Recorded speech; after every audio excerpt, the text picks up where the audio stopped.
the phone again. Hello.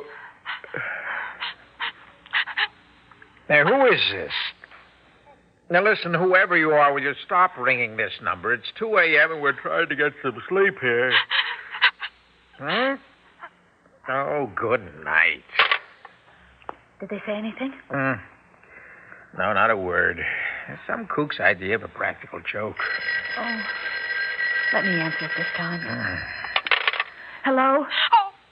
What do you want? Why are you pestering us? I can't sleep, and I won't let you sleep. I hate you, and I wish you were dead.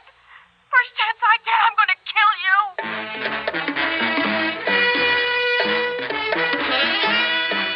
Theater 5 presents I've Got Your Number.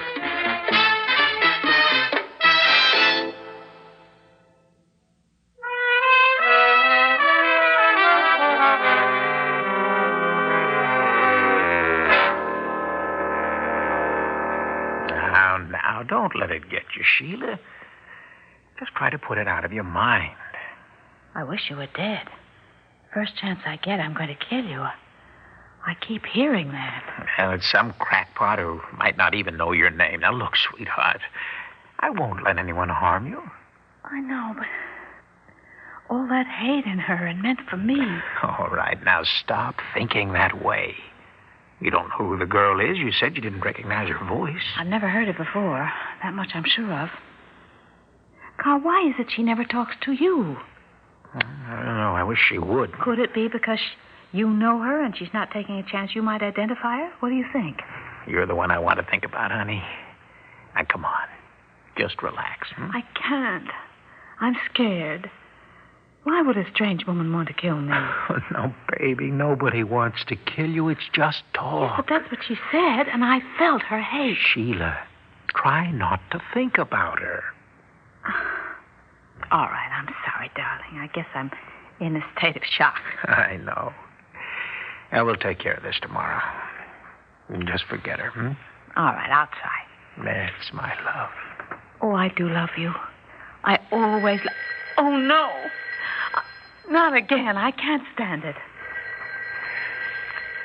Well, let it ring. Let it ring all night. Oh, I'll go crazy. We both will. Well, okay. I'll fix it. I wish you'd tear it out of the wall. Yeah, that's what I feel like. Look, aren't you going to answer it? Please, maybe she'll talk to you this time. She won't get a chance. Where are you going? Across the room, hide the phone. Hide it where? In this drawer. I'll smother it under the bedspread. And the pillow. There. Now, how's that, Well, it's better, but I can still hear it. Well, that's because you're listening for it. I suppose. That kook will get tired of waiting for us to answer, and she'll give up. Oh, no. All right, come on, honey. No, Carl, no, please. I hear that ringing and ringing and ringing. Yeah. Yeah, me too. Honestly, when I find out who... Now, look, you must be off your rocker disturbing us this way. Well, say something. Go on, speak to me. Now, you listen to me. You've said enough to my wife. If you think that... Careful, you'll wake the neighbors. I don't care. Are you listening to me? You're afraid to speak up, afraid I'll know your voice. But so help me, I'll find out who you are, and when I do, heaven help you. How can we find out? I don't know, honey. I just don't know. I'm too mad to think. I'm too upset to sleep. And I'm afraid she'll do it again. Well, let's not take any chances on that. What can we do? That's what we can do. You mean leave the receiver off all night? Baby, it's almost 2:20. Not much of this night left. That's true. But it's risky to leave the receiver off. What if something happens? Something happens? Like what? Well, like a fire in the building, or maybe Mother takes sick, some emergency. Okay. It's risky, but the receiver stays off. All right. But tomorrow we go to the police.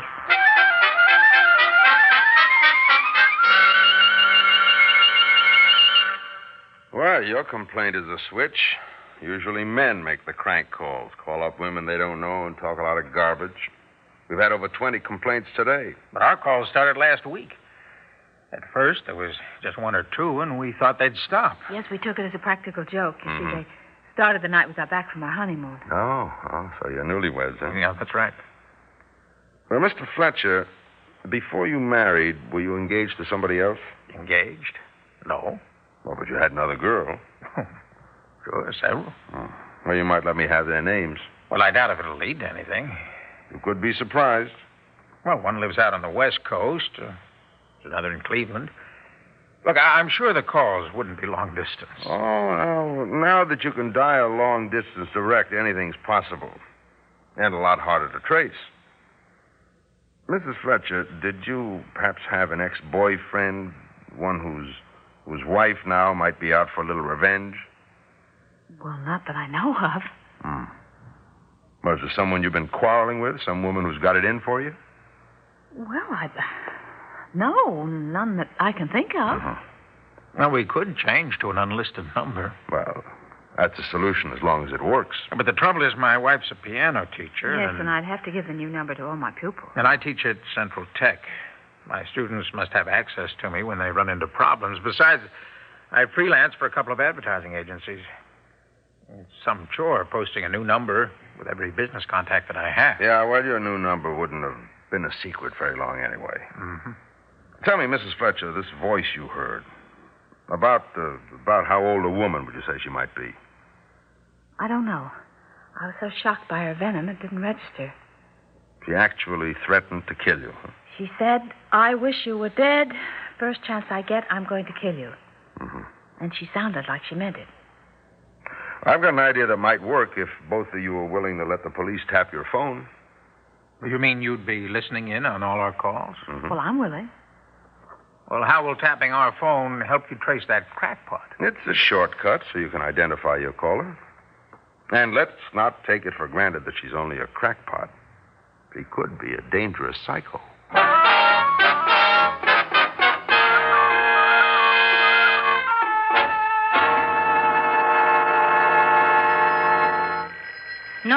No, Carl, not you. Sergeant Kirk said I must answer. Oh, yeah. Hello? Hello? Carl, it's her. You sure? Hello, if you don't answer, I'll hang up. Well, how come she didn't speak to you? I don't know, but she will call back. And I'll hang up until she does speak.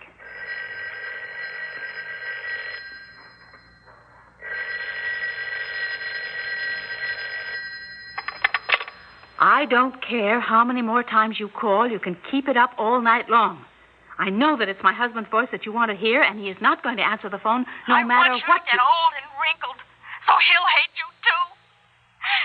You took him away from me, you rotten thief. I wish you were dead. I wish you were dead. I wish you'd die in a horrible accident.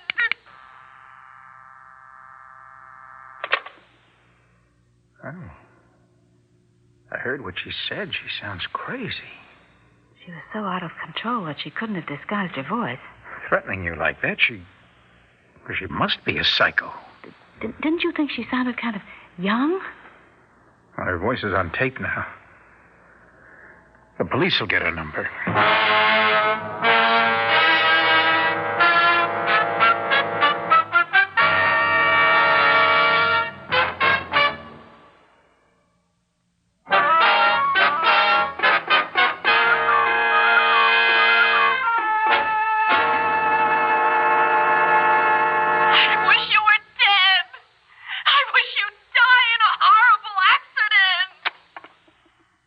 Mr. Fletcher?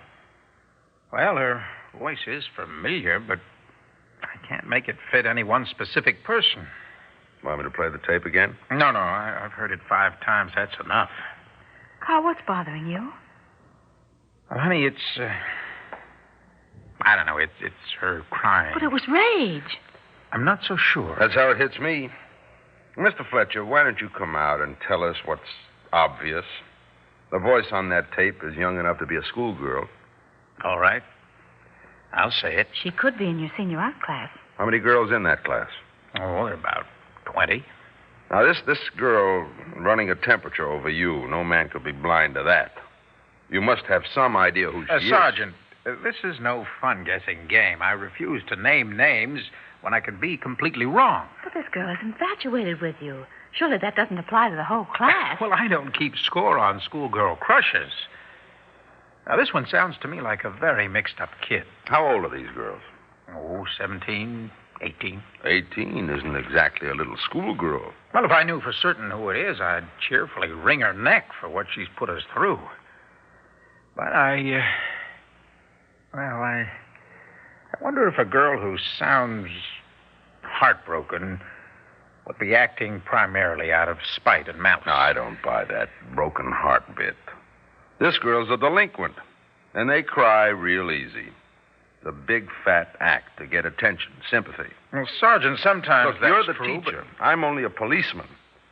But I say we're dealing with a teenage delinquent who's bugging you and your wife for kicks. Carl, I can't go on taking this. Yeah, I you know. I know. Well, then honey. cooperate with the police, Mr. Fletcher. If you don't put the finger on this girl, you'll be doing an injustice not only to your wife, but the entire community. How many more people do you want her to victimize by telephone just to spit out her hate? Well, I'll be frank with you. I do suspect 2 girls in my senior art class. All right, let's have their names. Well, Don't look. Don't look so worried, Mr. Fletcher. The police will catch the girl that's guilty. Yes, I'm sure you will, but... Sergeant, before I give you names, I must consult the school psychologist.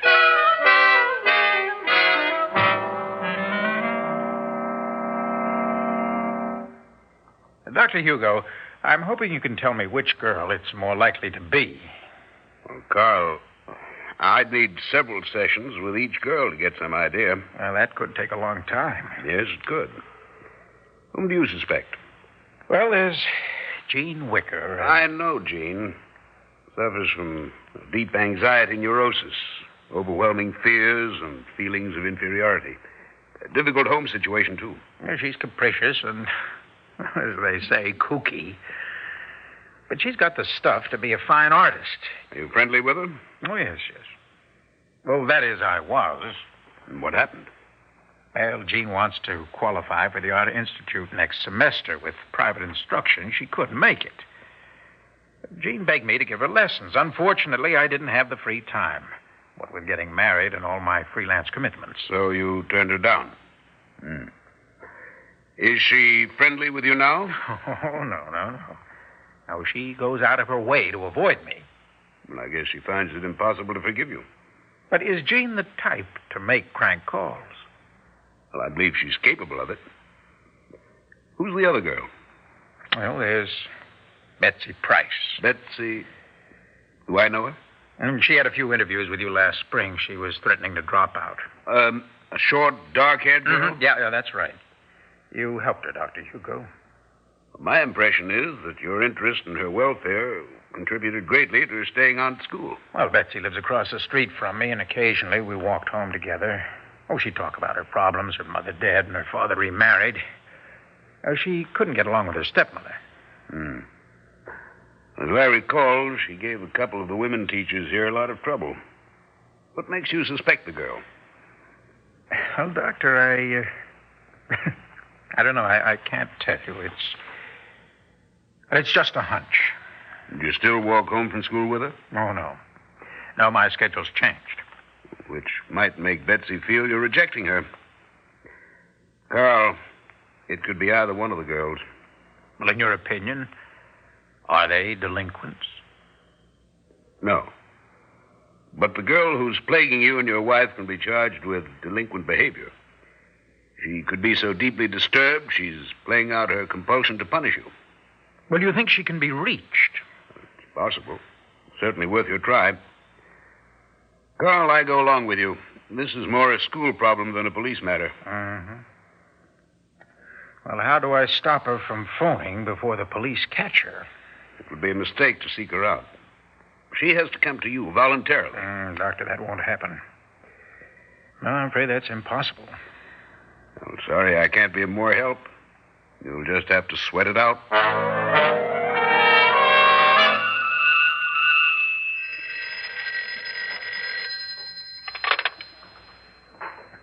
Hello, I've been waiting for you to call again. Now, look, I am warning you for your own good. Every word you said to my wife is on tape. The police are on to you, and they'll catch you if you... Oh, no. Yes. Yes, you should be frightened. What you're doing is against the law. Now, keep it up, and the police will trace your calls. Now, wait a minute. Look, I can't make out what you're saying. But you had better listen to me. Now, you're in my 4A art class. You avoid me because you're furious with me and want to punish me. Oh, Sergeant Kirk is going to be very angry. I won't say your name. I don't want it on tape. But I'll tell you your first initial. It's J or B. No. All right, now don't panic. I want you to call Dr. Carl, will you give me that Sheila, phone? Sheila, will you let go? Hello? She's hung up. Talk to me, Carl. Tell me the truth. Will you stop it? I was just getting through to her. Will you tell me what you're hiding? What does this girl mean to you, and Sheila, why are you I'm doing not this? hiding a criminal. She's a schoolgirl. I want her to talk to Dr. Hugo the way before you're the police... protecting her, she means much more to you than just a girl in your class. There must be something personal and intimate between the two of you. Sheila, will you stop being hysterical? I don't know for sure who she is, Well, but... who is J, and what does B stand for? You'll go to the police. You bet I will. The only person who has to know her identity is the school psychologist. Now, I only wanted to give her Dr. Hugo's home number. Sheila, he's waiting to hear from her. I know the teachers get involved with students. What is the psychologist trying to help you cover up? You're raving like a jealous idiot. That girl hates me. She has threatened to kill Sheila. me. She wants me dead. And you are helping her against Now, me. honey, You I'm are not on her- taking sides against you. My responsibility as a teacher is to get that kid to go to Dr. Hugo without any interference from the police. Don't you understand? She's an unhappy, mixed-up I child. understand that she has also made me suffer without cause, and I want the police to get her. A girl like that has got to be punished. As a warning to all other vicious cranks who use the telephone to victimize innocent people. Sheila, if you would only... If that's your Sergeant Kirk. I hope it is. Mr. Fletcher, could I see you for a minute? Yes, come in. This is my wife. Sheila, this is Betsy Price. Betsy? Oh, Betsy, was that you? Yes. When you mentioned the initials on the phone, I knew I'd be caught, so I ran across the street to tell you. Please call the police. I deserve to get punished. Betsy. Betsy, why? Because you changed. You were so great to me, but you stopped. What did I do? After Daddy got married, he didn't have any more time for me. But you were so great. You made me feel that you cared about what was going to happen to me. I do care, Betsy. And when you got engaged, you never had time anymore to walk home with me, and you were always busy with her. Oh, Betsy, is that why you hate me? It felt like my stepmother taking Daddy away from me all over again. Oh. I saw you both when you came back from your honeymoon, and I waved to you, and I called hello. You didn't even answer. You didn't even see me.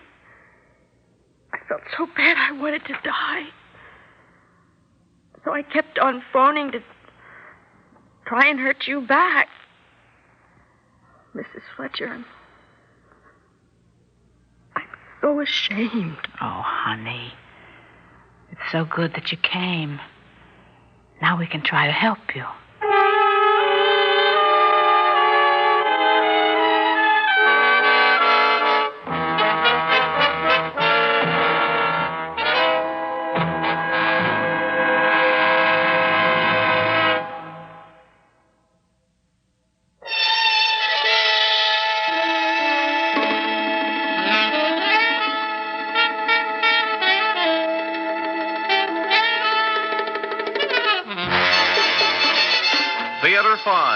has presented I've Got Your Number, written by Addie Richton, produced and directed by Ted Bell. In the cast, Donald Buca, Leslie Woods, Nat Poland, Rosemary Rice, and Guy Sorrell. Audio engineers Marty Folia and Neil Pultz. Sound technician Ed Blaney. Script editor Jack C. Wilson. Original music by Alexander Vlastotsenko. Orchestra under the direction of Glenn Osser. We invite your comments. Write to Theater 5, New York 23, New York. That's Theater 5, New York 23, New York. This is Fred Foy speaking.